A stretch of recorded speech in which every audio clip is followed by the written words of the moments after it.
O que eu digo do Lula é que ele é muito mais esperto do que vocês supõem. Mesmo a imprensa. Esperto em que sentido, professor? Em que sentido? No sentido de que o Lula não tem caráter. É forte. O Lula não tem caráter. O Lula é um oportunista que a sociedade brasileira e eu, particularmente, como parte da esquerda brasileira, sou responsável, porque nós fizemos de conta que o operário é igual à classe. A gente achou que tinha chegado ao paraíso. Mas ele saiu com altos índices de aprovação, professor, é que o senhor... E daí? Mas o Adolfo também tinha altos índices de aprovação. Quem é o responsável pelo Bolsonaro existir no Brasil chama-se Luiz Inácio Lula da Silva. E eu vou provar isso com todas as letras e todos os S's e R's. E ninguém me cala.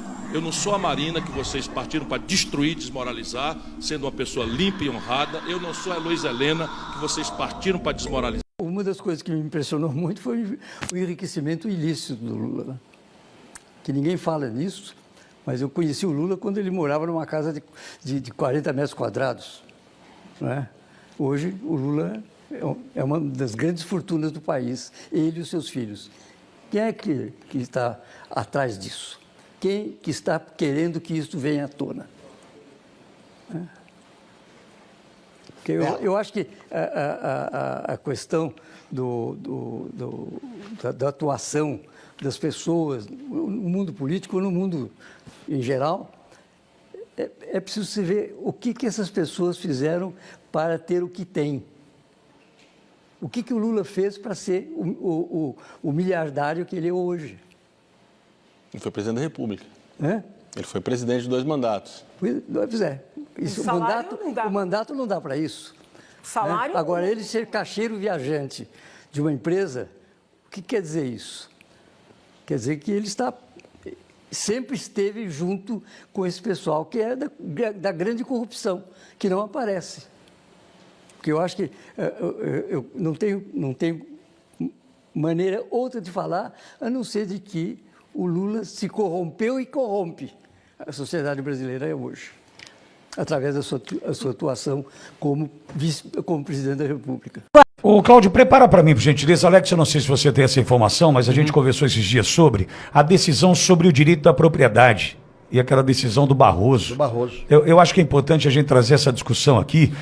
Ontem, no final dos pingos, ali o Alexandre Garcia, nos 10 segundos que restou para o Alexandre fazer o seu comentário final, ele traz um alerta sobre isso. E já tem muita gente preocupada, né, sobre o futuro do direito da propriedade do Brasil.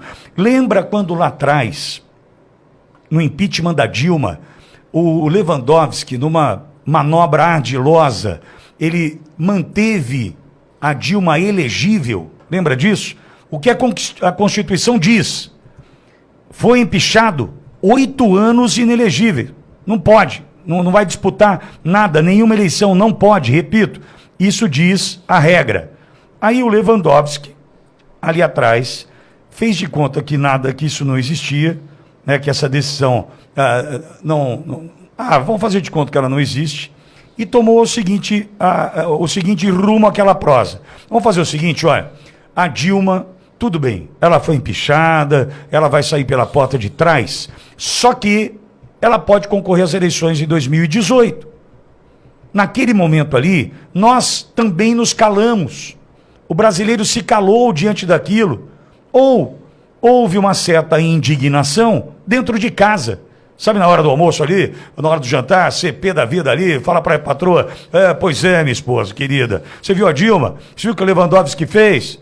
Lewandowski, ele pegou e disse, tá bom, tá empichada, mas ela pode concorrer à eleição. Sabia que não pode? A Constituição diz que tem que ficar 8 anos sem concorrer a nenhuma eleição, tal. Viu o que fizeram? Dentro de casa. O brasileiro não foi às ruas, como percebeu ontem a importância de se manifestar. Sendo que está escrito no artigo 52, parágrafo único, que quem for sofrer impeachment ficará por 8 anos inabilitado para exercício de função pública. Mas o que o Lewandowski fez? Eles dividiram a votação em duas. Aprovam impeachment? Sim ou não? 2. Tira o direito político? Sim ou não? Aí o pessoal se juntou. Isso aí rasgou a Constituição. Rasgou. E só que a gente deixou ser rasgado. E a gente acreditou que eles eram pessoas honestas, Sim. leais, honestos políticos ou mentalmente. Bom, acreditar na honestidade desse... E olha que notícia boa, o brasileiro não precisa mais ir ao cartório para reconhecer firma com modelo digital disponível em todo o país. Quem conta os detalhes é o Marcelo Matos. O brasileiro não precisa mais ir ao cartório para reconhecer firma. O modelo digital já está disponível em todo o país. Explica Tiago Martins, tabelião substituto do cartório paulista, através do endereço eletrônico www.enoteassina.com.br, com o uso também do celular. O aplicativo ele está disponível nas plataformas iOS e Android, né? O nome do aplicativo é o E-Notariado. É esse aplicativo onde vai ser instalado o certificado digital. E é simples, não paga nada, e aí eu tenho no meu celular e a partir daí eu tenho essa possibilidade. Exatamente, o aplicativo faz o download gratuitamente. Em contato com o cartório, nós vamos fazer a emissão do e-notariado e aí você já está apto a realizar qualquer reconhecimento digital, inclusive também assinar escrituras públicas, que é o que já vinha acontecendo, né? O Enote Assina é apenas mais uma modalidade para o uso do certificado notarizado. Ele já vem sendo utilizado com sucesso durante a pandemia para as assinaturas de escritura pública e agora com o Enote Assina para reconhecimento de firma digital. Tiago Martins ressalta que o serviço permite o envio e o reconhecimento eletrônico de assinaturas e completa a migração de 100% dos atos notariais para a forma online. O tabelião de notas, ele emite um certificado e-notarizado para o usuário, com o seu CPF, e na emissão desse certificado, ele é salvo no celular. De posse desse certificado, seria como se o cartão de assinaturas que aquele usuário tem nos cartórios estivesse dentro do seu celular. Desse modo, quando ele acessa a plataforma, faz o upload, adiciona o documento que será assinado e utiliza o seu certificado como meio de assinatura naquele documento, o tabelião de notas, por meio do seu certificado digital também, que está embutido na plataforma, ele faz o reconhecimento automaticamente, de forma imediata. Não existe hora, não existe lugar, não existe espaço. No momento em que o usuário faz a autenticação da sua assinatura com o aplicativo do e-notariado, através da localização de GPS que deve estar ativa no celular, o tabelião de notas faz o reconhecimento da assinatura. O sistema não tem custo extra ao tradicional reconhecimento de firma presencial nos cartórios. Atualmente estão disponíveis de forma online, pela plataforma e-notoriado, as escrituras públicas de compra e venda de imóveis, doação, partilha, inventário, união estável e atos como procurações, testamentos, apostilamentos e autenticações de documentos, que já totalizam quase 1.600.000 atos digitais no país. O comentário de ontem do Paulo Alceu sobre a Globo mentir e manipular informações quando o assunto envolve o presidente Jair Bolsonaro repercutiu no país inteiro e gerou milhões de comentários. Paulo Alceu desmentiu ao vivo aqui no ND Notícias uma reportagem da TV Globo veiculada na edição de ontem do Jornal Hoje, apresentado por Maju Coutinho. A matéria tratava de um evento em Brasília que discutiu o tratamento precoce contra a Covid-19 junto a médicos de várias partes do Brasil. A apresentadora afirmou que o presidente Jair Bolsonaro e autoridades não prestaram homenagens aos mortos e aos familiares. A reportagem omitiu imagens do momento em que todos os presentes permanecem 1 minuto em silêncio em reverência às vítimas da pandemia no Brasil. O comentário de Paulo Alceu percorreu vários sites, gerou milhões de comentários e foi parar até nas redes sociais do presidente Jair Bolsonaro, que repercutiu a fala do jornalista da NDTV. Nesta terça-feira, durante o jornal Hoje da Globo, a apresentadora Maju Coutinho falou sobre o assunto. Reafirmou que nem o presidente e nem autoridades do governo prestaram solidariedade às vítimas.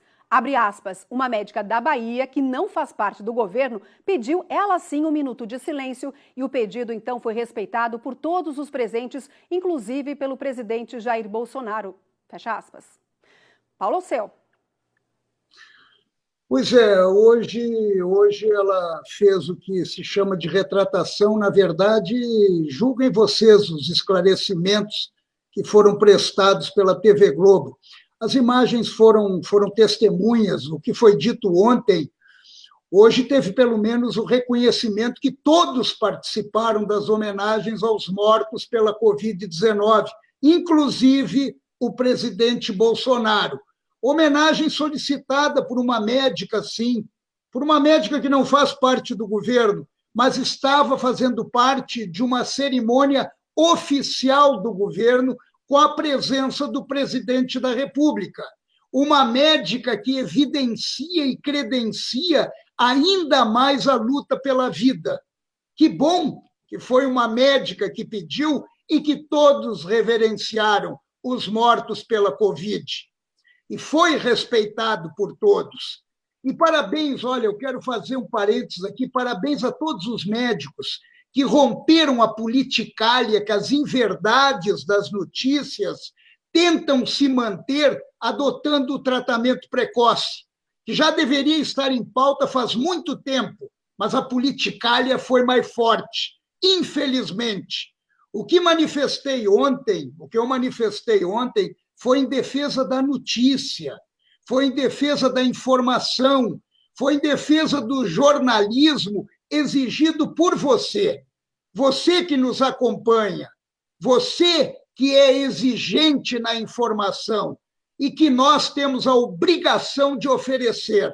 Nada contra emissoras, nada em defesa do presidente da República e menos ainda contra profissionais. Mas tudo a favor da verdade. Até porque falar a verdade é nossa obrigação. Nossa obrigação não só no juramento profissional, mas de caráter. Essa é a nossa obrigação. É uma obrigação de caráter. Mas acreditar na verdade, acredita quem quer. Acredita quem quer e da maneira como achar melhor.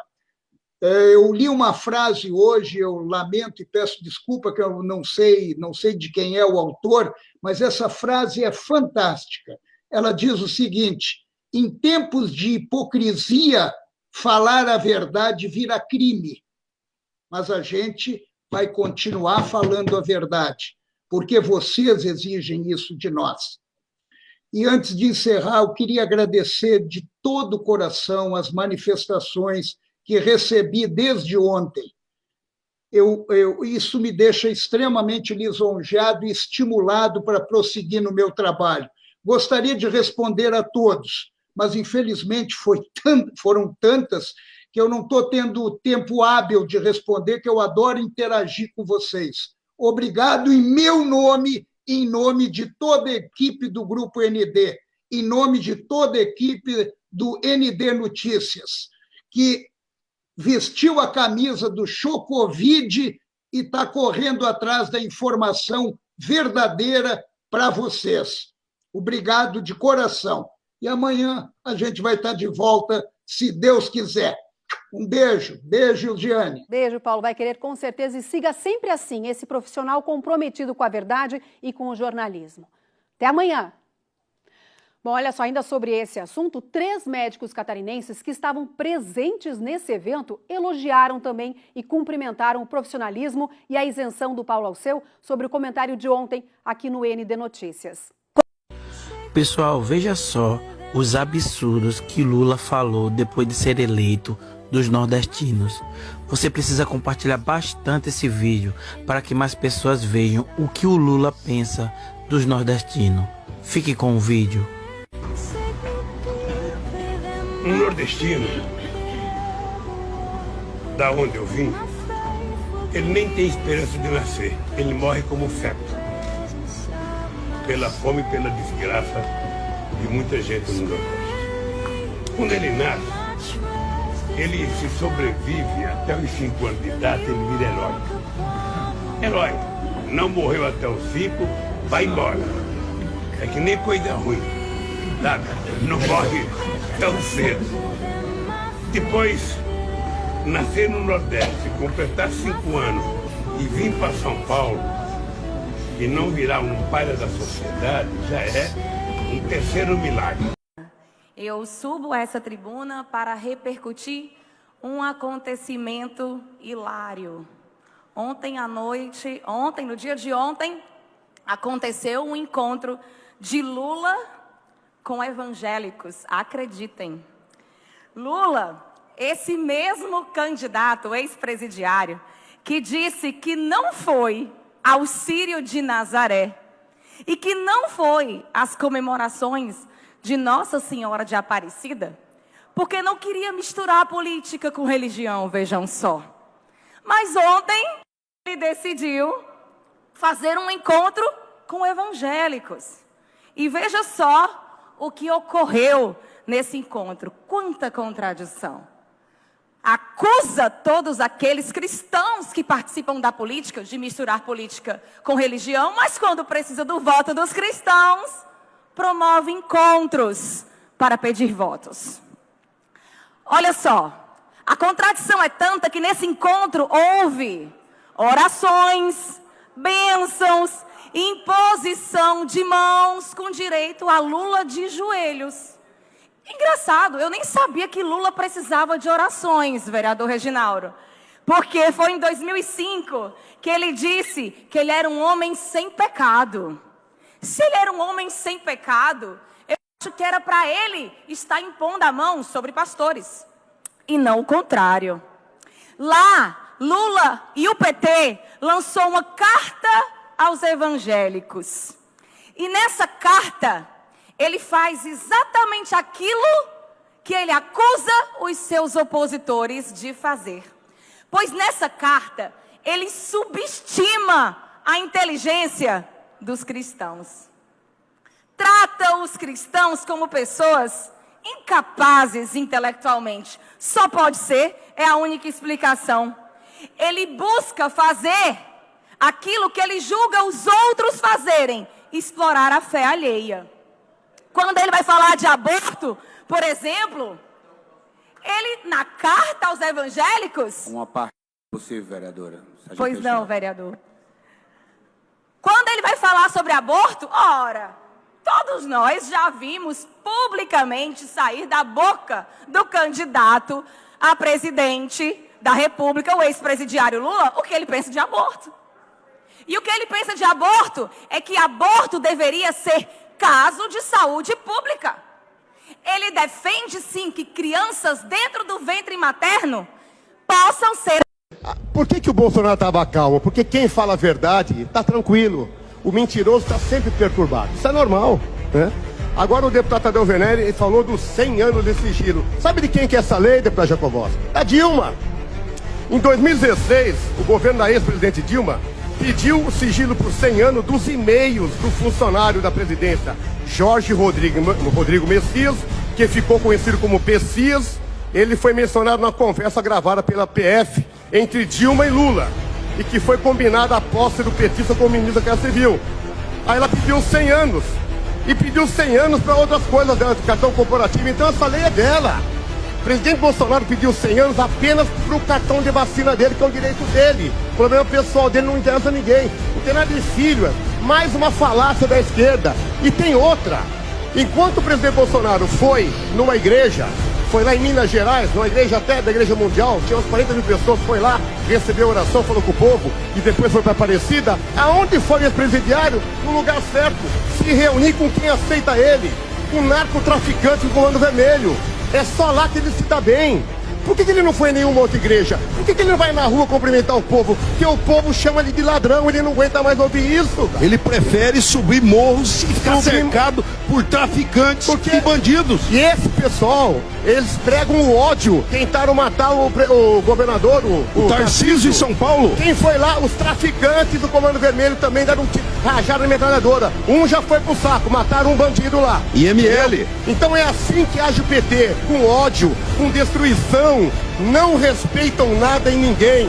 Querem ganhar no grito e na bala e não vão ganhar, vão perder no voto e perder de lavada realmente. O povo cansou dessa bandidagem. Orçamento secreto. Presidente, tem uma cidade no interior do Maranhão que tem 39 mil habitantes. É Pedreiras o nome dessa cidade. Essa cidade diz que extraiu 540 mil dentes. A conta simplesmente não fecha.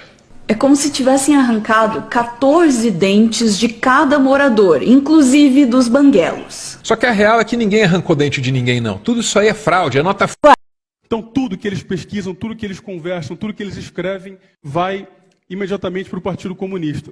Segundo problema, que é a vigilância em vida real. Na China existem milhões, centenas de milhões de câmeras de reconhecimento facial que vigiam passo a passo de cada cidadão. Depois que a China alcançou essa eterna vigilância em ambiente virtual, em ambiente real, sobre cada um dos cidadãos da China, o segundo passo foi criar o que se chama de sistema de crédito social chinês. Todo cidadão chinês ele é submetido a uma pontuação. E de acordo com a conduta dele, essa pontuação cresce ou decresce. O problema é que quem dita a conduta é o próprio Partido Comunista. E uma pessoa com pontuação ruim, ela não pode acessar um mercado, ela não pode entrar na emergência do hospital, ela não pode matricular um filho numa creche, ela não pode viajar de trem, ela não pode nem emitir um passaporte para sair do país.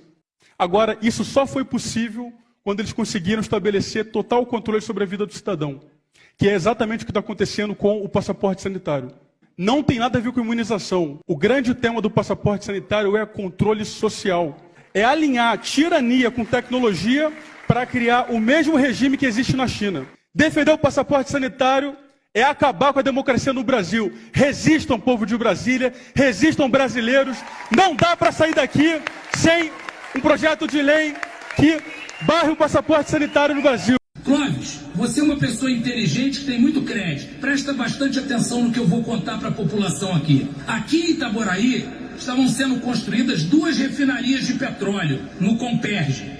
Sabe quantos milhões de litros de óleo diesel e de gasolina iam ser preparados aqui se as refinarias estivessem funcionando? 320 mil barris, vezes 159 litros, que é cada barril, dá 50 milhões de litros por dia. Se nós tivéssemos as 2 refinarias funcionando, o que aconteceu? Houve a quadrilha da Petrobras que assaltou o Brasil no governo passado. Olha agora. Não foi agora no governo do Bolsonaro. Olha agora. No governo passado. Olha a cara do homem. Muita gente foi presa, eles roubaram 75 bilhões de reais. E as 2 refinarias que eram para estar prontas, fornecendo 50 milhões de litros de gasolina e óleo diesel por dia para a população aqui. Esse projeto não saiu do papel por causa da corrupção. A gente não pode esquecer daquilo que aconteceu há pouco tempo atrás. Só para você ter uma ideia, Clóvis, um gerente da Petrobras devolveu 100 milhões de dólares, 500 milhões de reais, devolveu para a justiça para diminuir a pena de prisão dele. Então, o que aconteceu no Brasil? Nós deixamos de refinar o petróleo aqui. Aí o que acontece? Precisamos trazer o petróleo de fora do Brasil. E com a crise da guerra que está acontecendo, existe uma crise mundial do petróleo. E, infelizmente, o preço do petróleo está alto. E por que a Petrobras não abaixa o preço? Porque, na minha opinião, ainda tem gente que fez parte dessa quadrilha que assaltou o Brasil, que está lá dentro da Petrobras. São funcionários de carreira que tem lá concurso, não podem ser mandados embora. Ó. Pô, vamos tirar ele, a hora. Olha no relógio. Não conseguiu dar jeito em grande parte dessa quadrilha que está lá. Por quê? Porque você tem que obedecer à lei. Você não pode mandar um funcionário concursado. Não dá, pô. Mas não eu dá. acredito.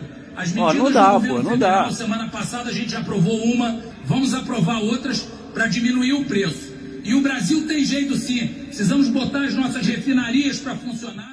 O ministro Luiz Roberto Barroso, do STF, ele decidiu humanizar humanizar qualquer reintegração de posse no Brasil. O magistrado formou maioria para pedir que tribunais instalem comissões para mediar eventuais despejos antes de qualquer decisão judicial. Com a Covid-19, Barroso proibiu despejos durante a pandemia e agora determinou esse regime de transição para possível desocupação. É possível, Nelson, que uma pessoa perca a sua propriedade privada com essa determinação? Nós estamos caminhando para isso, é muito exagero falar disso agora? Ou, se eu tenho uma terra arrendada, algo alugado e não recebo, porque eu sou o landlord, eu que me lasque, mas nós temos que despejar humanitariamente. Isso pode significar talvez nunca despejar? Eu não concordo, Pavinato. Nesse caso, eu acho que a gente precisa analisar com mais cuidado o que se trata esse Eu fiz humanizar. perguntas, hein? Eu não fiz afirmações, eu fiz perguntas. Eu fiz perguntas, vamos deixar ótimo. claro. Tá ótimo. Mas eu acho que a gente precisa entender com maior profundidade do que se trata esse humanizar, mas eu acredito sim que, se isso indica para medidas de conciliação, de mediação, pelo tribunal, entre proprietários e pessoas que serão impactadas pela desapropriação, eu concordo. Eu acho que, tão quanto qualquer atividade policial em uma ocorrência, o uso progressivo das forças é o meio mais adequado. E se, antes de uma desocupação, de uma reintegração de posse, o tribunal ter sucesso, ter êxito numa negociação, chamando as lideranças de eventuais movimentos de ocupação ou de uma pessoa mesmo que esteja ocupando um imóvel que vá ser desocupado, e se isso se resolver, eu acho que é o melhor para todos os lados. É o melhor para o proprietário, é o melhor para quem vai deixar esse imóvel que está sendo desocupado. Eu acredito que isso, se for bem estruturado, se respeitar a propriedade privada desse imóvel a ser desocupado e os direitos básicos, fundamentais da pessoa que está sendo impactada por essa desocupação, eu acredito que isso sim aponta para um bom caminho. Agora há pouco disseram que chamaram o capitão Wagner de desqualificado. Mas eu vou dizer aqui que é desqualificado. É tanta coisa que eu tive até que anotar e fazer uma pesca. Desqualificado é quem pagou 5 milhões de reais no consórcio Nordeste para comprar respirador para a população, não recebeu o produto e nem recebeu o dinheiro de volta. Esses sim são os desqualificados. Desqualificado é quem gastou 130 milhões de reais na obra do aquário e até hoje ela só serve como criador de mosquito da dengue. Desqualificado é quem está sendo investigado por corrupção, por desvio de dinheiro público nas obras do Castelão. Desqualificado é quem gastou mais de 200 milhões de reais no Centro de Formação Olímpica, que até hoje não formou nenhum atleta olímpico. Desqualificado é quem recebeu o governo com 1.793 homicídios, diz que ia reduzir, e no ano passado nós tivemos mais de 3 mil assassinatos no Ceará. Desqualificado é um governo que tem um secretário que teve o passaporte apreendido por desvio de recursos públicos, por corrupção, e que o governo não fez nada, nem sequer abriu um processo administrativo para investigar esse secretário. Desqualificado é um governo, deputado delegado Cavalcante, que contratou uma empresa de consultoria para dar consultoria em obras como a do aquário, que não saiu do papel, e como a ponte estaiada, que também não saiu do papel, e pagou a essa empresa quase 30 milhões de reais. Esses são os verdadeiros desqualificados. Dom Wagner merece respeito, o vereador mais votado da história de Fortaleza, 43 mil votos. Deputado estadual mais votado da história desse estado, 194 mil votos.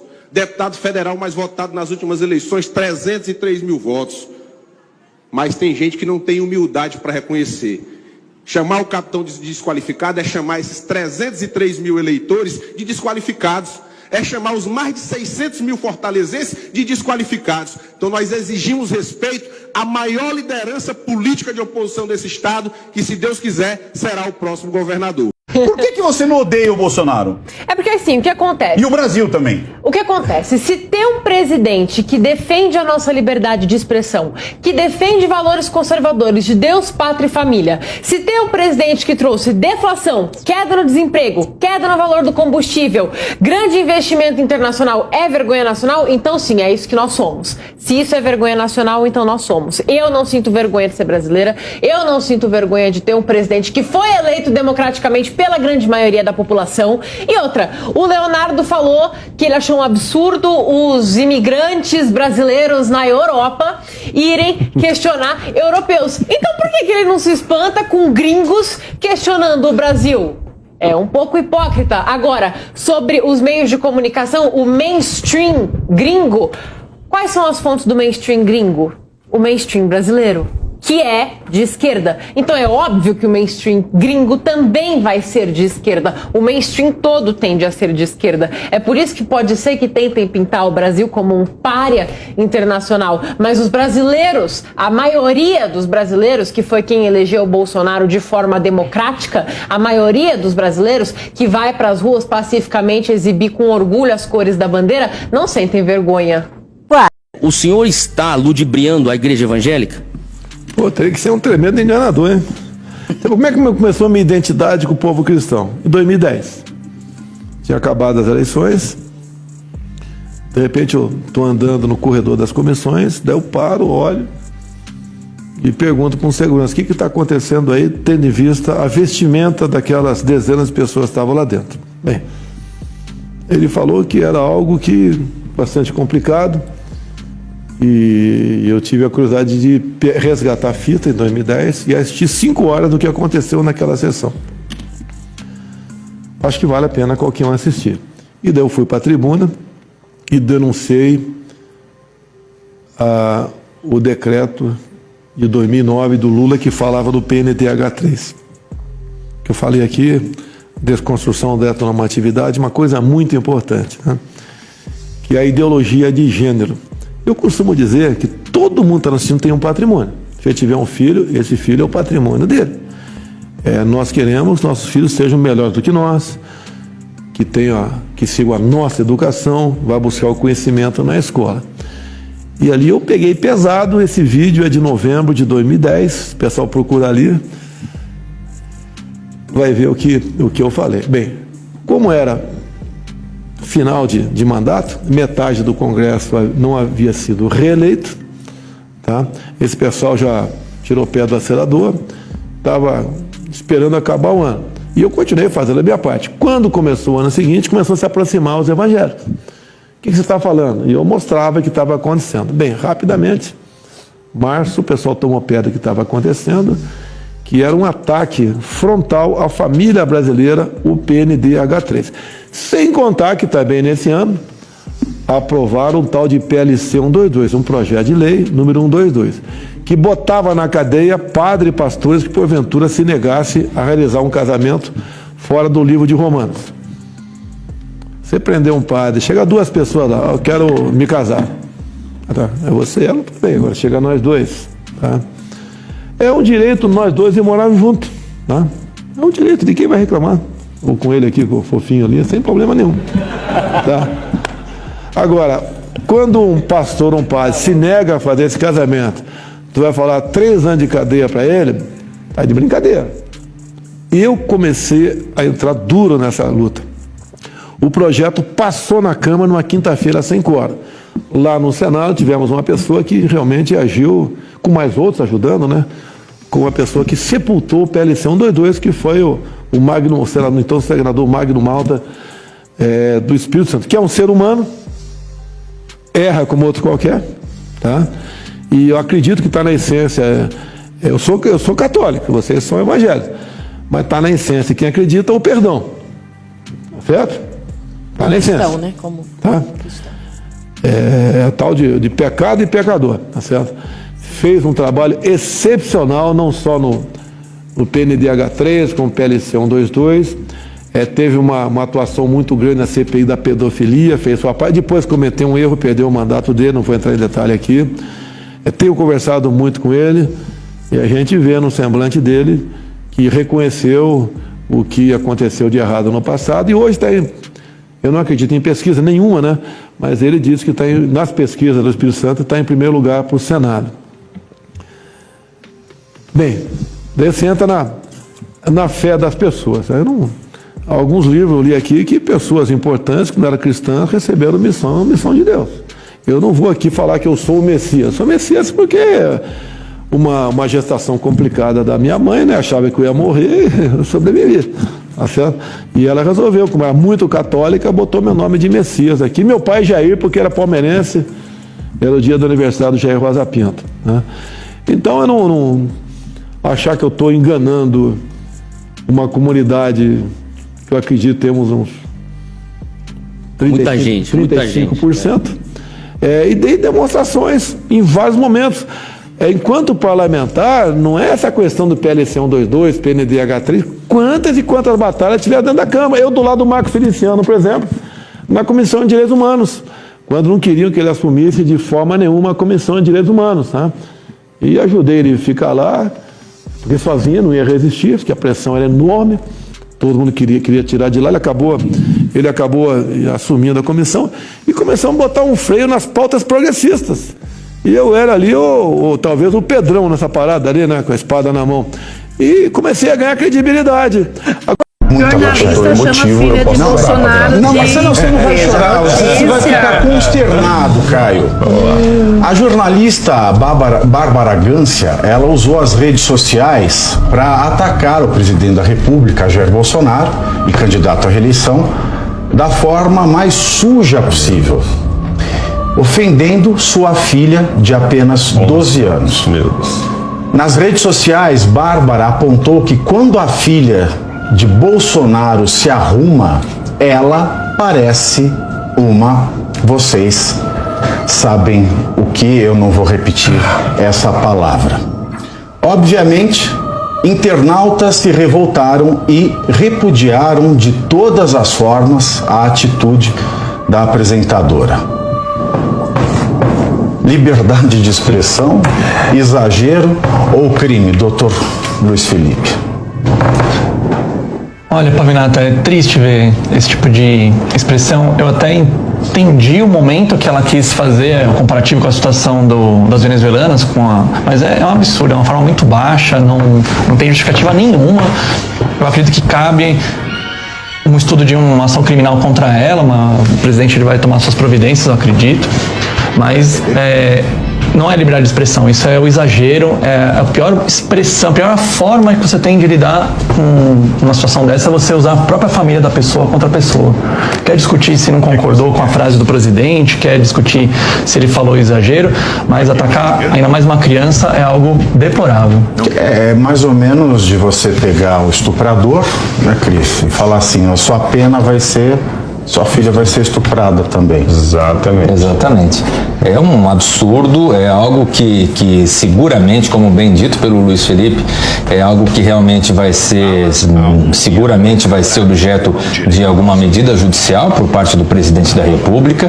É importante que nós tenhamos e que nós não esqueçamos nesse momento aí de turbulência, de efervescência do debate político, a ter empatia com as pessoas e, no caso, a filha do presidente não tem nada a ver com essa história, além de tudo é uma menor de idade e ainda que não fosse, é uma pessoa que não tem nada a ver com as discussões que eventualmente o pai participa, o pai fomenta, é uma pessoa que está totalmente fora da alheia à vida política, e a gente tem que separar muito bem o que é a pessoa que está dando a cara para bater, que está se colocando como candidato, que pode acabar sofrendo aí um impropério ou outro e sabe lidar com isso, de uma pessoa que não está totalmente fora, totalmente alheia a essa questão.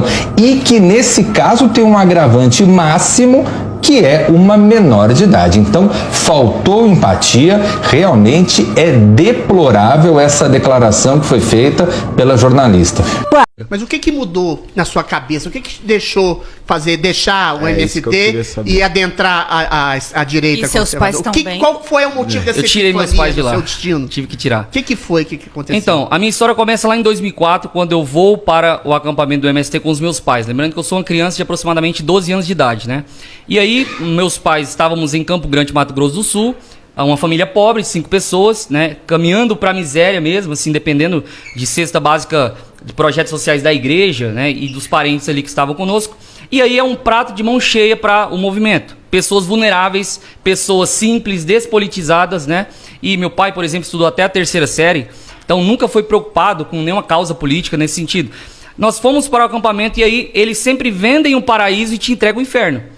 Né? As pautas, né? Falou muito de amor aqui. Amor, igualdade, vamos te ajudar, vamos te devolver dignidade. Você e sua família vão conseguir ter um futuro para os seus filhos e tal. Quando você chega no acampamento, primeira coisa que acontece, existe um sistema muito bem organizado de doutrinação. E esse sistema funciona o seguinte: o acampamento do MST, ele é formado em setores, né? Muito bem organizado. E aí, primeira coisa, existe o setor da agricultura, setor da educação, setor da segurança. Primeira pauta, se em todas as entradas do acampamento precisam ter guaritas, isso já me diz algo. Por que é que tem que ter guarita? Por que é que tem que ter guarda armado? E outra coisa, é obrigado você estar armado, é uma lei pétrea do acampamento. Você está ali numa guarita de lona, lembrando que eu estou falando de uma cidade de lona, 5.000 famílias ali, pessoas em todos os lugares ali, e aí nas entradas e saídas tem guarita e tem um fogos de artifício, que funciona como o mesmo sistema do crime organizado na favela. Vou falar agora, o fogueteiro do morro. Chegou a polícia, solta fogos. Outra lei do acampamento. Todos são obrigados a, onde quer que estejam, sair, pegar uma arma. E aí, facão, foice, martelo, um pedaço de pau, não interessa. Você tem que estar armado e ir até o fogos de artifício ali na guarita para fazer a defesa do acampamento.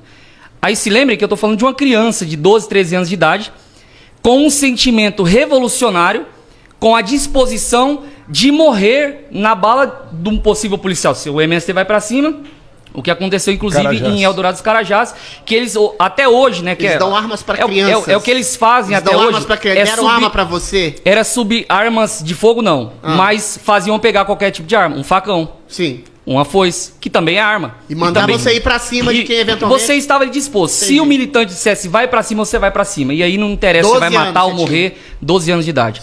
Então, mas olha só, eu tô falando aqui do setor da segurança, onde o meu pai geralmente ele revezava diariamente, fazia o rodízio com o pessoal. Lembrando que é muito bem organizado.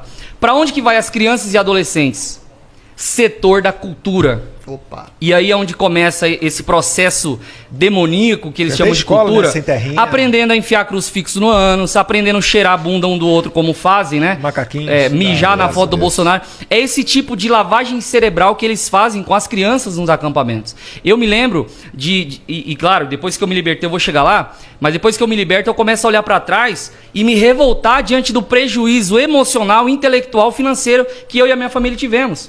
Porque eu começo a olhar para trás e perceber que não foi fácil me libertar dessas ideologias satânicas e malditas da esquerda. Porque o que acontece? Na cultura, você é obrigado porque você está vivendo um sistema que é todo engessado para aquilo ali.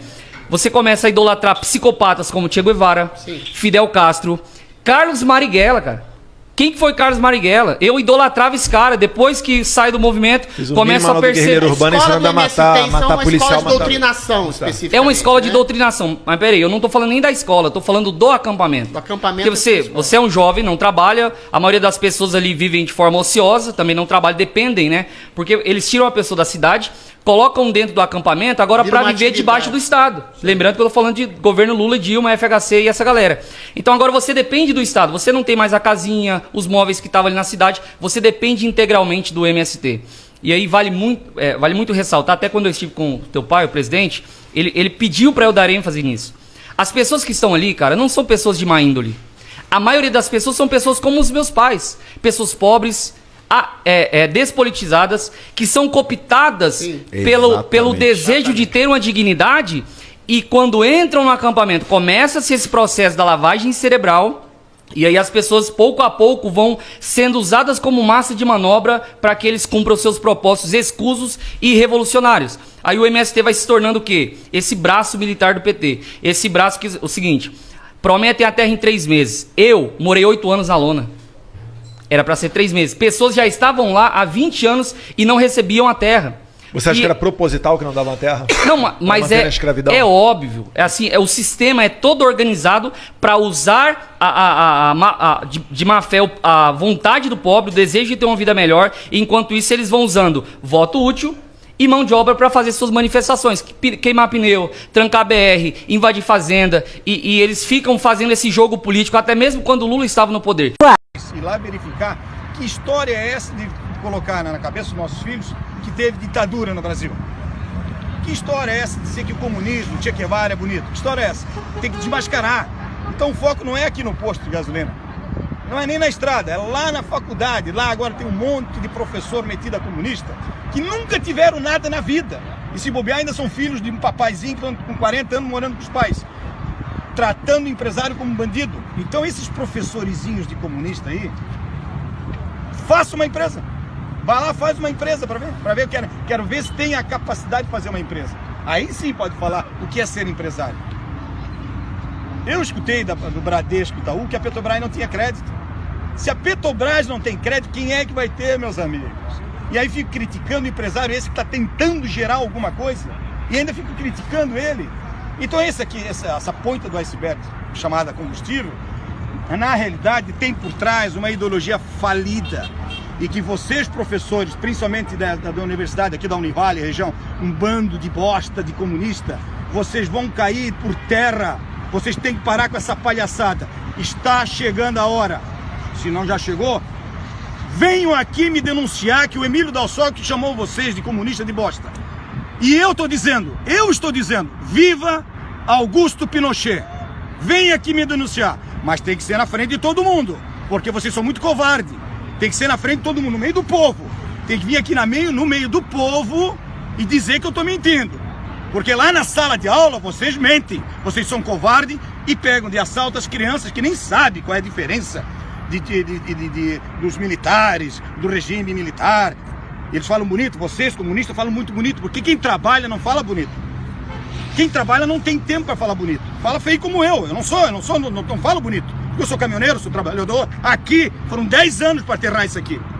Foram 50 anos trabalhando para conquistar. Aí vem um idiota, metido a comunista com colinha, com barbichinha cheia de bonitinho, para falar o quê? Tu é um bosta. Comunista, tu é um bosta. Vem aqui no meio do povo. Não me leve para a sala de aula, porque lá não tem povo. Me leva aqui no meio do povo para dizer o quê?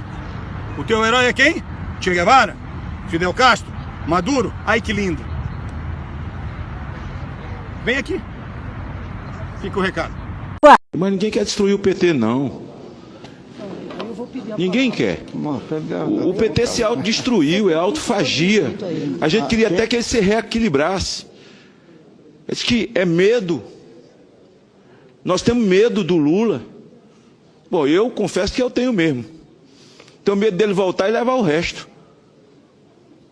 Eu tenho medo de voltar e levar o resto.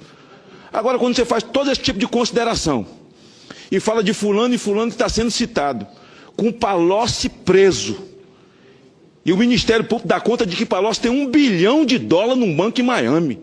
$1 bilhão. Um médico sanitarista que foi prefeito, encheu a fralda lá, saiu de fralda cheia, respondendo processo, $1 bilhão, sem ter derramado um suor. 1 bilhão de gota de suor dos 13 milhões de desempregados desse país. $1 bilhão do sangue do povo brasileiro desempregado. Isso é brincadeira. Então, não vale a pena nenhum debate, mas é preciso fazer o registro. Nós temos medo que eles voltem mesmo. É porque se voltar, vai levar o resto que sobrou. Obrigado, senhor presidente. Diego, eu tenho um vídeo que eu separei pra você. Qual é? Não tô sabendo, não. É novidade. Então, primeiro, se prepare emocionalmente. Porque assim, dá uma tristeza. Mostra aí. Volta aí. Professor. Quem é essa pessoa aqui na sua camisa? Quem é? Aqui é um professor. Eu sou de Altos. Qual é o seu nome, filha? Terezinha. Professora de jovens e adultos. Professora de jovens e adultos. Estudei no livro desse professor que trabalha para aqueles que não têm um teto. Ah, é? É do Aja? É o Aja. Ah, certo. E o professor foi o Che Guevara? Isso aqui, que é um professor cheio de vara, que é o professor de quem não sabe ler, de quem não sabe escrever. Olha, pessoal, esse vídeo, deixa eu falar, esse vídeo ele já circulou muito. E eu vi que as pessoas estavam fazendo a abordagem de humor. Tem essa abordagem de humor. Quando eu vi pela primeira vez, eu vou confessar, não vou mentir pra vocês não. Eu manguei, eu ri, eu debochei. Mas aí depois dá uma tristeza tão grande de ver como que o PT trabalha com a ignorância das pessoas. E quando eu digo ignorância, estou falando no conceito de ignorância, que é o sentido de não saber. É óbvio que essa mulher não sabe que estava vestindo um genocida, um assassino, que ela está carregando no peito, um genocida. Que a imagem desse genocida, desse assassino, desse bandido, é a mesma coisa de você andar com a foto do Adolf Hitler estampada. Gente, é lamentável. É isso que o PT fez com o estado do Piauí. Ele destruiu a esperança das pessoas e ele destruiu e ele atacou essa esperança na educação. Esse é um exemplo. Igual a essa senhora, tem muitas outras pessoas. Pior, tem jovens por todo o Brasil que não sabem, que eles não têm noção do que eles estão pedindo de volta. É lamentável, é triste. A gente ri no início, eu ri, mas isso é para chorar. Isso é para chorar. E essa senhora, ela é interrompida por outra, não é?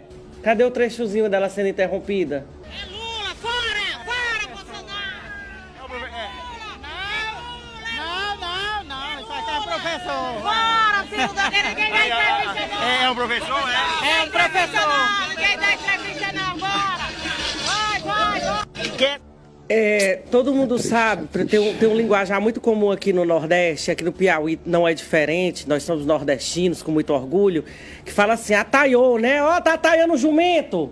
É como essa senhora foi tratada por essa ordinária, empurrando ela. A senhora dando entrevista pro Efraim Ribeiro, aí chegou essa bruaca, que é uma mulher horrorosa. Ele quer tratar como gado. Tratando como? Como gado não, porque o gado produz.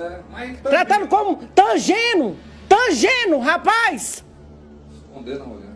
Olha, essa nojenta, baixa o braço, nem botou desodorante, diabo. Aí. Rapaz, eu vou te contar. Repito, gente, eu não trato esse vídeo como humor.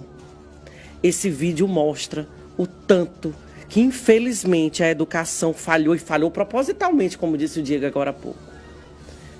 Com aquele mequetrefe daquele tal de Paulo Freire, coluiado com o pior tipo de gente que existe. Olha o resultado. Olha o resultado. A ignorância. Indignação. Foi com esse sentimento que os brasileiros ouviram as declarações do ex-secretário do Ministério da Educação, exibidas ontem aqui no Jornal da Record. Durante uma apresentação do kit escolar sobre homossexualismo no Congresso, no ano passado, ele fez piada sobre o desenvolvimento do kit que o governo quer entregar nas escolas. A fala debochada do então secretário do Ministério da Educação, André Lázaro, ao explicar para parlamentares como ele e outros funcionários pensaram e produziram o chamado kit gay, teve uma péssima repercussão em todo o país. O vídeo foi mostrado ontem no Jornal da Record e imediatamente causou indignação pela maneira desrespeitosa com que um tema tão importante para a formação dos jovens foi tratado pelas autoridades. E só para contar uma história, que acho que vale a pena, né? Uma dificuldade era um dos materiais didáticos, um dos filmes, tinha um beijo na boca. E a gente ficou um beijo lésbico na boca. A gente ficou 3 meses discutindo até onde entrava a língua, né? Por todo o Brasil, a fala do então secretário do Ministério da Educação e o conteúdo do kit escolar sobre homossexualismo foram criticados por pais de alunos. Imagine isso num espaço político, se num debate que é sério, a gente faz brincadeira, deboche, a gente faz piada de uma coisa que está falando de educação. Foi um comentário infeliz, eu diria até preconceituoso, que a preocupação de um ministro não deve ser onde é que está sendo colocada a língua na hora de um beijo, e sim onde é que essa imagem desse beijo vai ser mostrada. Um deboche desse, ele não tem respeito nem por ele mesmo. Uma atitude sem caráter familiar, sem postura de um secretário de Estado. A ideia de distribuir vídeos e cartilhas em 6.000 escolas públicas com conteúdo homossexual já estava sendo bombardeada por pais e educadores. Com a divulgação da fala do ex-secretário, a rejeição ao kit gay aumentou ainda mais. Não é preconceito, mas eu não concordo com o que mostra a escola. Totalmente fora e eu creio que não está sabendo o que ele está falando. O que gera alguma preocupação, até uma divulgação do ministro Haddad na imprensa, dizendo que uma das cartilhas contém uma cena de sexo entre dois homens, o que parece ser bastante inadequado para uma discussão em sala de aula. Pode-se trabalhar o preconceito, mas não precisa de um material que chegue a falar assim, olha, até te chamar atenção. Porque muitas vezes, né, ao invés de chamar atenção para aquilo que eu quero, que é contra a homofobia, eu posso estar até estimulando a homofobia. Mas não foi só a chacota que chamou a atenção no depoimento do ex-secretário. Ele disse para os congressistas e representantes de entidades de apoio à causa homossexual que o Ministério da Educação estava estudando a liberação desse conteúdo para o ensino fundamental. Ou seja, crianças de 7 a 10 anos teriam acesso a esse material. Pode ter um beijo num livro, num filme que vai para o ensino fundamental? Pode ou não pode? Parlamentares das bancadas religiosas vão participar da decisão final sobre as cartilhas e vídeos que o Ministério da Educação quer distribuir nas escolas. Até agora a repercussão do material tem sido péssima. E o ministro Fernando Haddad já admite mudanças. Em Brasília, deputados das bancadas evangélica e católica se reuniram com o ministro da Educação e criticaram o conteúdo do kit contra a homofobia. Segundo o ministro, a cartilha e os filmes que serão distribuídos para mais de 6.000 escolas da rede pública ainda estão sendo analisados. Vai para a comissão de publicações, a comissão vai ouvir os secretários estaduais e municipais, alguns parlamentares pediram para participar da reunião e participarão. E o material vai sendo refeito a partir da perspectiva do Ministério da Educação. Mesmo não sendo ainda oficiais, os vídeos estão sendo produzidos e discutidos pelo Ministério e ONGs de defesa dos homossexuais há pelo menos um ano. O site da ONG responsável pelos vídeos mostra que eles foram produzidos em parceria com o MEC. E para este deputado, a justificativa do ministro não convenceu. É papel do Estado ter a formação do aluno do ponto de vista didático e profissional, não de comportamento. O kit é composto de 3 vídeos, um deles fala da descoberta pelos colegas de escola do namoro entre 2 meninas. Outro mostra o sofrimento de um garoto transexual. E o terceiro trata da bissexualidade. Não importava se era garoto ou garota. E gostando dos dois, a probabilidade de encontrar alguém por quem sentisse atração era quase 50% maior. Os vídeos podem até ter a intenção de combater a homofobia, a discriminação contra os homossexuais. Mas para muitos especialistas, esse material é inadequado para distribuição na rede de ensino. Algumas escolas, inclusive, acham que não é papel delas discutir a opção sexual de cada um dentro da sala de aula. Se for veiculado dessa forma, ele pode alimentar o preconceito. Para saber o que estudantes acham do material, reunimos um grupo de alunos do ensino médio entre 15 e 17 anos para assistir os vídeos que já estão na internet. Alguns ficaram surpresos, outros acharam graça. E teve quem se sentiu incomodado com as histórias. Se querem mostrar vídeos mostrando homofobia, devia mostrar dados, por que isso acontece, não historinhas fictícias assim. As histórias estão muito fantasiosas. Então, se você mostrasse realmente uma história de vida real, mostrasse, ó, eu sofri, eu vivi e agora eu sou o que sou. Este professor não acredita na eficácia dos vídeos contra a homofobia. Penso que a orientação sexual, ela tem espaço no ambiente, no processo educacional, porém, aquilo que diz respeito à intimidade de cada pessoa, talvez haja um ambiente mais propício para que seja discutido, para que seja debatido, que é o ambiente familiar. Vocês já pararam para pensar que, tirando a militância fanatizada do PT, a grande maioria dos eleitores do Lula não faz ideia dos absurdos que o ex-condenado vem defendendo? Os petistas propõem ideias como a despenalização do tráfico, a descriminalização do furto, o desencarceramento em massa de criminosos, o controle da imprensa e a censura prévia da internet, o fim do teto de gastos, permitindo ao governo se endividar descontroladamente, a legitimação da invasão de propriedade privada no campo e na cidade, A volta do imposto sindical, o aumento do ICMS nos estados, a interferência política nas empresas estatais, o aborto em qualquer caso realizado pelo SUS, o loteamento de ministérios para caciques políticos, o aparelhamento dos tribunais com ministros ativistas. A maioria do eleitorado do Lula não sabe o pecado que está prestes a cometer. Há milhões de eleitores de ocasião que estão votando apenas contra Bolsonaro. Na verdade, contra um espantalho do Bolsonaro. Uma versão do presidente distorcida pelas lentes enviesadas de uma velha imprensa que perdeu verba e prestígio durante o governo do capitão. Bom, gente, meu nome é Maurício Pinheiro Ferreira, sou prefeito da cidade de Caiana, Minas Gerais. Vim aqui por conta da votação expressiva que o PT teve em nossa cidade, em vários outros municípios também do estado de Minas Gerais, e vou me dirigir aqui agora aos munícipes de Caiana. O porquê eu votei no Bolsonaro, o porquê eu voto no Bolsonaro. Então vou mostrar para vocês aqui algumas coisinhas. Eu tenho aqui esse livro, que está aqui em casa, né? O Menino que Espiava para Dentro. Vou ler aqui uma frasezinha rapidinha para vocês aqui, tá? Quase não aguentava mais, aí também resolveu que o melhor era deixar para engasgar com a maçã na hora de deitar, quando estivesse sozinho. E que a família dele era tão desligada dessa coisa que era até capaz de alguém dar um tapa nas costas dele, só para desengasgar. E aí estragar o plano todo. Então esse livro aqui está instigando a criança ao suicídio, tá? Esse livro estava na Escola Municipal de Caiana.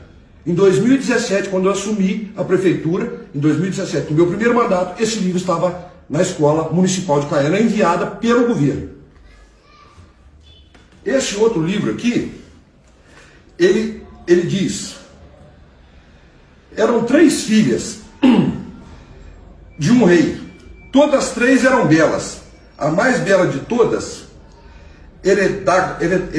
Heredegalda, nome esquisito, Heredegalda se chamava.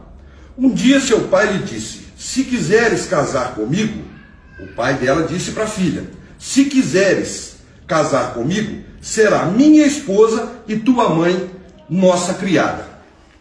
É o livro instigando que um pai possa ter relações com a filha, tá? Escola Municipal de Caiana, tá, gente? O terceiro livro aqui, eu vou mostrar só uma parte dele, está aqui ensinando as crianças a se masturbarem. Crianças de 5 e 6 anos de idade, tá? O menino aqui na banheira, né, se masturbando, e a menininha de 5, 6 anos de idade se masturbando, tá ok? Esses 3 livros, esse aqui, ó, Mãe Como Eu Nasci, tá? A capa do livro está aqui. Eu sou prefeito da cidade de Caiana. Então, quero me dirigir aí a todos os pais que votaram aí no PT, que isso aqui estava em nossas escolas no governo do PT. Eu recolhi em 2017. Mandei que tirasse todos os livros de todas as escolas, tá bom? Então quero passar para vocês. Respeito o voto de cada um. Todos têm o direito de votar em quem quiser. É o nosso livre-arbítrio. Agora, uma vez que isso aqui voltar para as escolas, por favor, que os filhos de vocês chegarem em casa e começarem a falar com a mãe, ou com o pai, ou com o irmãozinho, que ele foi tocado por outra criança, ou que algo parecido assim aconteceu, não me procure. Imagens divulgadas pela assessoria da casa mostram alguns manifestantes se agredindo, brincando, treinando lutas marciais e até usando drogas no local. Buscando privacidade, um casal foi flagrado em cenas íntimas embaixo de um edredom. Os dispositivos de segurança são instalados nas dependências da Câmara. Em determinado momento, um manifestante até tenta tampar o equipamento com um adesivo, para que as cenas não fossem registradas. As imagens devem ser utilizadas pela polícia para apurar as denúncias de abuso sexual durante a ocupação. Então você que é ladrão, que está me ouvindo nesse momento, você que rouba, você que trafica, que aplica golpe de estelionato, eu faço uma pergunta para o ladrão. Você quer que tenha muito roubo? Porque sabe o que vai acontecer? O ladrão tem filha, ladrão tem mãe, ladrão tem mulher, ladrão tem irmão. Eu quero ver se a família inteira do ladrão tomar cano na cara, se ele vai achar que tem que sair todo mundo roubando mesmo. Então assim, tá entendendo? Então o roubo mata também e aterroriza a família do ladrão também. A minha família, a família dele, a família do cara da esquerda e da direita. Por isso que eu bati na tecla do roubo. Eu falei roubo, mão armada, vida. Então, é a maior das ignorâncias você falar que a pessoa que mete o cano na cara de alguém é ressocializável e que aquilo é normal. Ninguém tem o direito sobre a vida de ninguém, é o direito sobre a vida. Então eu queria que os ladrões, os vagabundos, tem vagabundo assim que parassem pra pensar. Será, e aí ladrão? Legal, você é ladrão, você é o bichão, estelionatário, sei lá o que você faz. Você vive do crime, vivo, legal. Você quer que a tua irmã, a tua mãe e a tua mulher sejam roubados? Eu quero ver, eu tenho certeza que se roubarem a mãe e a mulher, a irmã vai chegar e falar assim, meu, tá um absurdo o roubo. Porra, tô roubando minha mãe. Nós temos um grave problema na segurança pública, que são os teóricos acadêmicos, né? Pessoas que chegam a construir números mágicos. Senhora, levando em consideração que a maconha, que a droga, que a liberação das drogas, né? Que a maconha financia o tráfico de drogas. E sem o dinheiro do tráfico de drogas, narcoterroristas quebrariam de vez. A senhora, quando assumiu por 22 dias, a Procuradoria-Geral da República entrou com uma ação no STF para que desse a palavra final sobre a licitude das manifestações favoráveis à legalização das drogas, em especial a Marcha da Maconha. Segundo o site conjur.com.br, para a senhora, defender a legalização da maconha é um exercício de liberdade de expressão. O fato de uma ideia, entre aspas, o fato de uma ideia ser considerada errada ou mesmo perniciosa pelas autoridades públicas de plantão não é fundamento bastante para justificar que a sua veiculação seja proibida. A liberdade de expressão não protege apenas as ideias aceitas pela maioria, mas também, sobretudo, aquelas tidas como absurdas e até perigosas. Trata-se, em suma, de um instituto contra-majoritário da minoria. Fecha aspas. Então, com base nesse pensamento, no pensamento de Vossa Excelência, seria legal, com base na dita liberdade de expressão, que o PCC, Comando Vermelho, Terceiro Comando, milícias ou outras entidades narcoterroristas possam, por exemplo, lançar propagandas vendendo seus produtos, fazerem marchas livremente na rua, defendendo extermínio de policiais e por aí vai. Assim que eu me elegi, me liga um repórter de um jornal aí de Brasília, que não vou falar o nome. Você é a primeira homossexual eleita na cidade de Londrina. Quais são suas pautas para o público LGBT? Eu falei, nenhuma. Nenhuma. Daí ele ficou bravo. Como assim? Você é a primeira homossexual na segunda maior cidade do Paraná eleita? Eu falei, mas e daí? Eu não pedi voto para esse povo. Eu me elegi pela direita de Londrina, eu vou trabalhar pela família. Se a pessoa é homossexual, hétero, aí é um problema dela. Outra coisa que dá o nó, né? Peraí, a direita elegeu uma homossexual? Peraí, mas a direita não é homofóbica, não é racista, machista, não sei o quê? Como pode uma coisa dessa, né? Aí que foi o nó. O repórter começou a brigar comigo no telefone. Você tá louca? Você tá traindo a sua origem. Eu falei, não, meu amigo. Eu falei, você não conhece minha campanha, nem me conhece, porque eu não pedi voto pra ninguém. E aí, falei, vou trabalhar... Ninguém dessa turma, né? Exatamente, ninguém dessa turma da militância LGBT. Agora, se a pessoa é homossexual e tá dentro do que eu prometi, que era defender a direita londrinense, ok. As minhas promessas de campanha são essa. E aí, assim começou, já na primeira semana após... Tomaram ódio de você, já, com certeza. Não, e aí o pessoal já começou a me mandar mensagem, que eu tinha obrigação... Dependendo de amigos para sobreviver, simplesmente porque eu não quis falar em sala sobre eles, porque não é minha disciplina. Eu leciono inglês, eu tenho que dar aula de inglês, eu não tenho que falar de nada disso. Então, quando eu vi, enfim, que agora eu posso falar, que agora eu posso entrar na sala dos professores de cabeça erguida, porque eu não podia nem ficar, porque ou era um sindicalista que estava lá para massacrar, para me xingar de fascista, para me xingar de tudo quanto é nome, que eu fui xingada. Entrei na justiça contra a senhora superintendente, que eu não quero nem citar o nome, que está nesse local, inclusive. Foi derrubado? Foi derrubado. Foi derrubado! Durante 4 anos essa mulher me perseguiu. Pelo simples fato de não aceitar o que ela dizia quando era professora. Ela levava, gente, eu não posso ficar nem expondo isso, porque eu não tenho provas concretas, mas eu vi. Ela levava uma pasta com tudo do PT para dentro da escola. E eu não podia falar nada. Eu não podia discordar de nada. Eu fui chamada na sala dos professores de vagabunda, tudo quanto é nome que vocês imaginarem. Entendeu? Então eu agradeço muito vocês estarem aqui e tirando a gente dessa ditadura que foi a esquerda.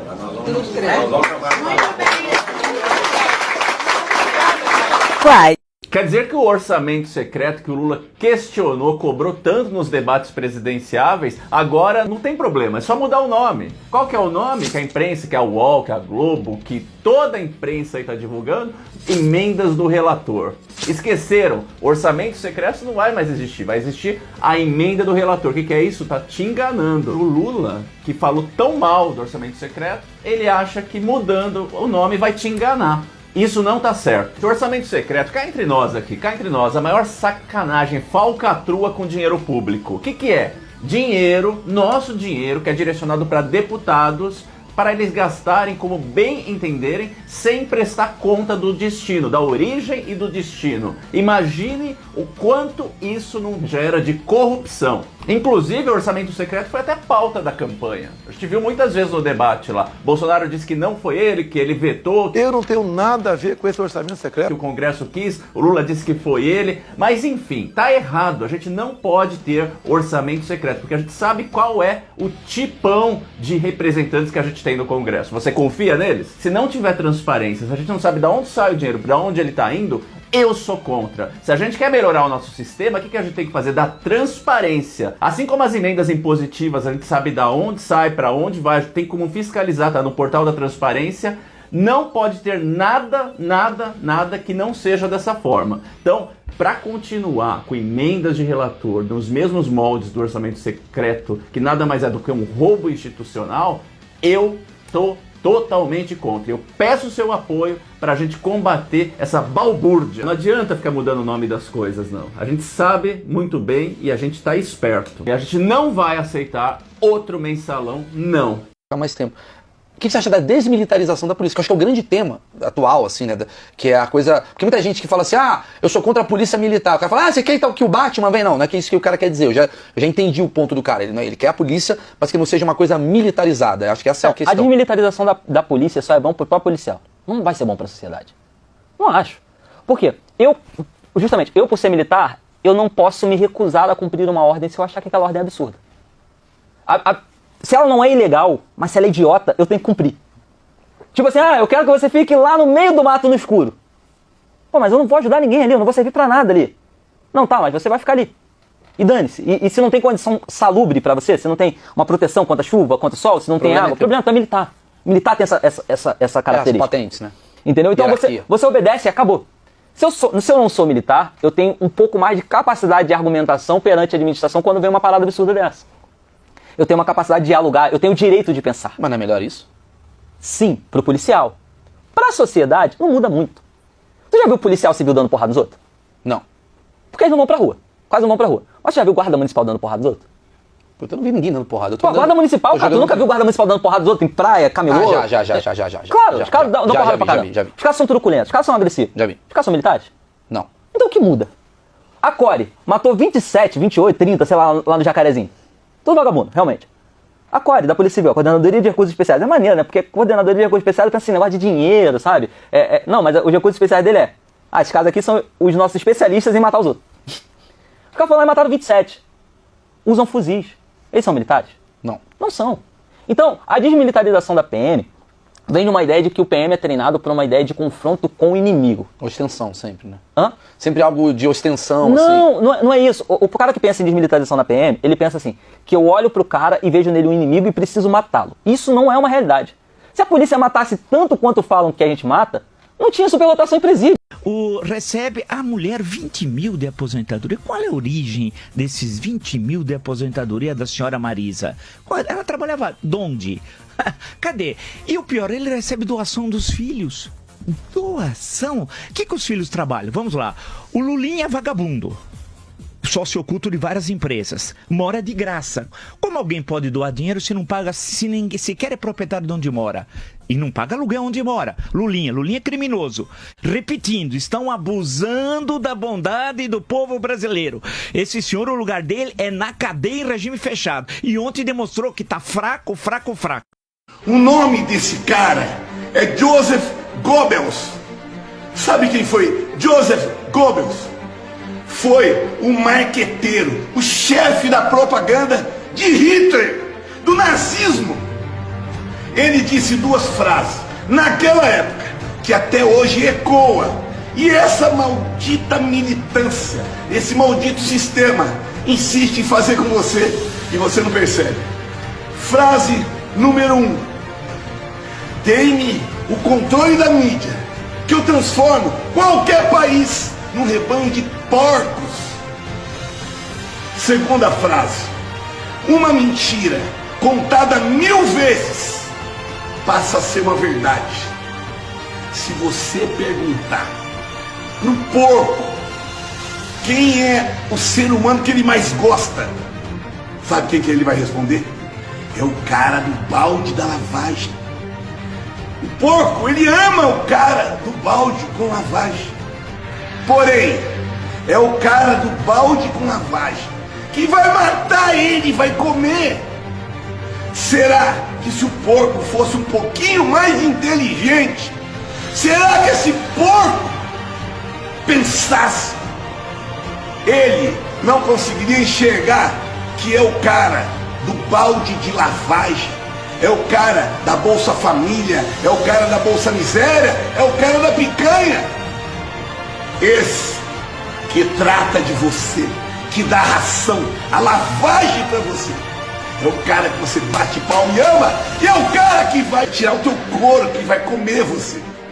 E mesmo assim, você sai feliz, igual o Ratu na batata, em direção ao matador. E o pior não é você. O pior é que teus filhos também vão. O pior é que além de você fazer uma cagada, você faz todas as pessoas que te admiram e acreditam em você a ir pro buraco com você, a adorar o cara que dá o balde de lavagem. Mais ou menos assim. E presta bem atenção nesse vídeo e veja o que o ex-deputado federal do PT, João Fontes, fala sobre o Lula. Preste bem atenção, você ficará impressionado. Eu venho dizendo abertamente, Lula diz que vai regulamentar as redes sociais, a imprensa. E o Zé Disseu vem dizendo que tem uma dívida com Cuba e fala dos outros países que eles já ganharam na América Latina e que falta o Brasil. E que eles vão fazer um regime de Cuba. Eu não tenho dúvida nenhuma disso aí. Nós estamos, essa eleição desse ano, Adalberto, ela é plebiscitária. A eleição desse ano é plebiscitária. Se o PT voltar, nós estamos f***dos. É uma questão do futuro do Brasil. É porque as pessoas não têm essa compreensão, porque não sabem das coisas. Os caras estão armados para fraudar a eleição. Não é possível que um sujeito que não pode andar na rua, que em todo lugar ele é hostilizado, ganhe a eleição. Mas que os caras vão querer fraudar, vão. E que se Lula ganhar, eu conheço isso de perto, porque convivi com Lula e sei como foi Celso Daniel, a morte dele, os crimes todos envolvidos do Celso Daniel, pessoas que morreram no crime de Celso Daniel, de Toninho do PT, porque eu acompanhei a viúva de Toninho do PT de Campinas, junto ao Ministério da Justiça, com Heloísa Helena, Babá e Luciana Genro, e tivemos várias reuniões com a viúva de Toninho do PT no gabinete de Heloísa Helena, no Senado, em 2003. Então eu conheço essa quadrilha toda. Vejo os depoimentos de Lula dizendo que tinha que eliminar Palocci, e já tinha prevenido isso. Esse cara é do mal. Se Lula ganhar a eleição fraudado, não sei como, Moro tá f***do, porque ele vai ser preso. Eu não tenho dúvida disso não. E o Supremo, esse Supremozinho disso aí, vai querer agradar Lula. Um abraço, amigo. Eu torço que sei que ele não ganhe de jeito nenhum, pelo contrário. João Fontes foi o primeiro no Brasil, em 2003, a bater de frente com Lula e com o PT. Em abril de 2003, eu fui expulso da bancada do PT, antes da expulsão do partido, em dezembro, 14 de dezembro de 2003.